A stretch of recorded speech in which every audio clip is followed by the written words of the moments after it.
स्वागत है सभी का। आइए आज अलंकारों के एक भेद शब्दालंकार विषय को समझने का प्रयास करते हैं। यह हमारे चैनल का लोगो है, सुनहरे किस्से। सुनहरे किस्से यूट्यूब पर जाकर लाइक, शेयर और सब्सक्राइब करें। आने वाले नए विषयों के लिए सुनहरे किस्से चैनल को कृपया लाइक, शेयर और सब्सक्राइब करें। वीडियो कैसा लगा और आप किस नए विषय का वीडियो देखना पसंद करेंगे, यह भी बताएं कमेंट बॉक्स में। शब्दालंकार जानने से पहले आइए अलंकार की परिभाषा को समझते हैं। अलंकार दो शब्दों से मिलकर बना है, अलम और कार। यहाँ पर अलम का अर्थ है आभूषण। जिस तरह से एक नारी अपनी सुंदरता को बढ़ाने के लिए आभूषणों का प्रयोग करती है, उसी प्रकार भाषा की सुंदरता को बढ़ाने के लिए अलंकारों का प्रयोग किया जाता है।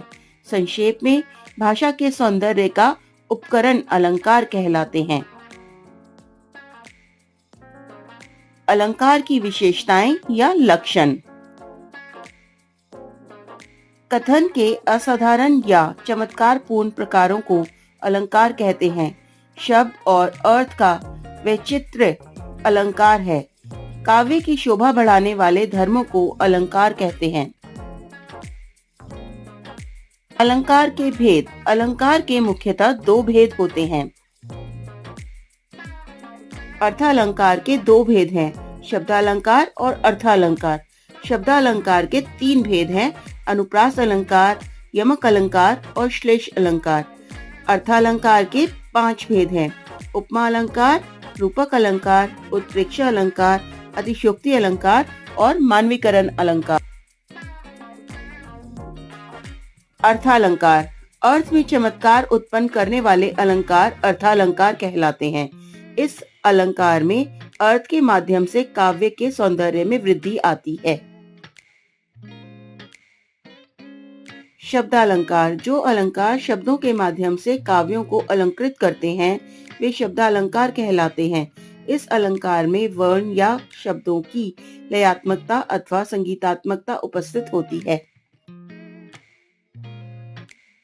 जहाँ शब्दों के प्रयोग से काव्य के सौंदर्य में वृद्धि हो अथवा चमत्कार आ जाए, वहाँ शब्दालंकार होता है।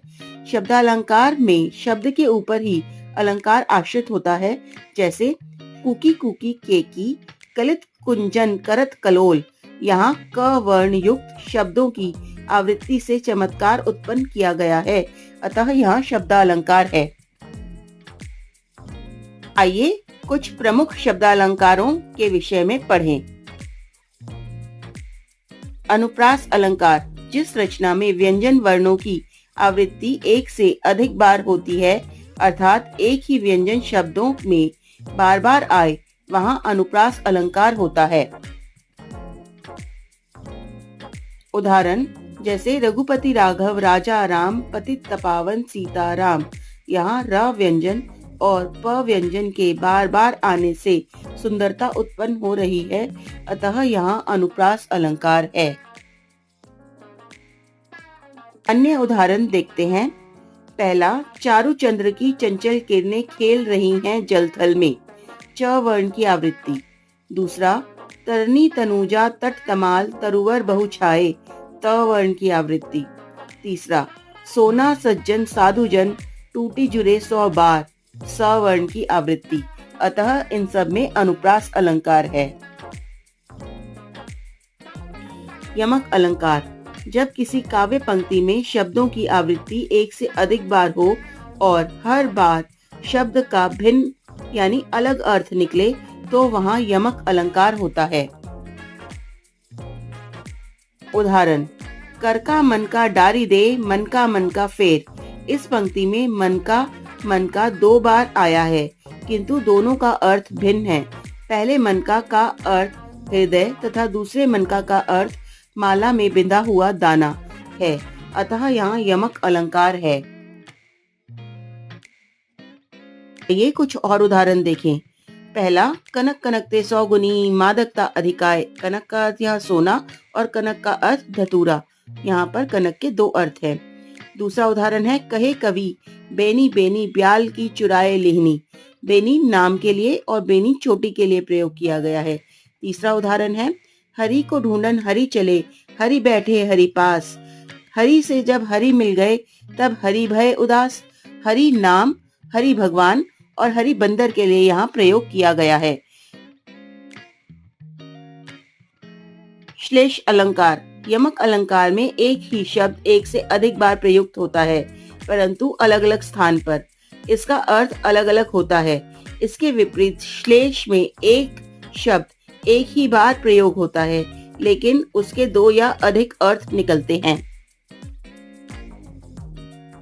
उदाहरण जैसे चिर जीवो जोरी जुरे, क्यों ना स्नेह गंभीर, को घटी ये वृष भानुजा, वे हलधर के वीर। उक्त पंक्तियों में वृष भानुजा और हलधर में श्लेष अलंकार है।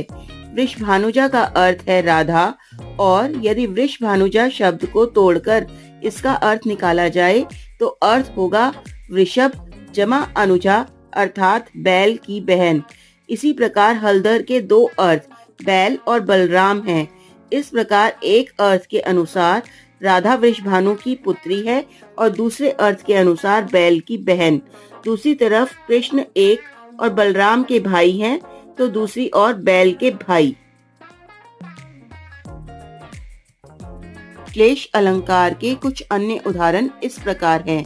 पहला, सुबरन को ढूंढत फिरत, कवि व्यभिचारी चोर। सुवरन यानी सुंदर वर्ण, सुंदर देह और सोना। दूसरा उदाहरण है, पानी गए न उबरे, मोती मानुस चून। पानी शब्द चमक, प्रतिष्ठा और जल के लिए यहाँ प्रयोग किया गया है।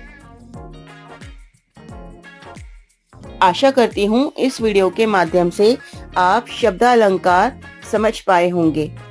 धन्यवाद।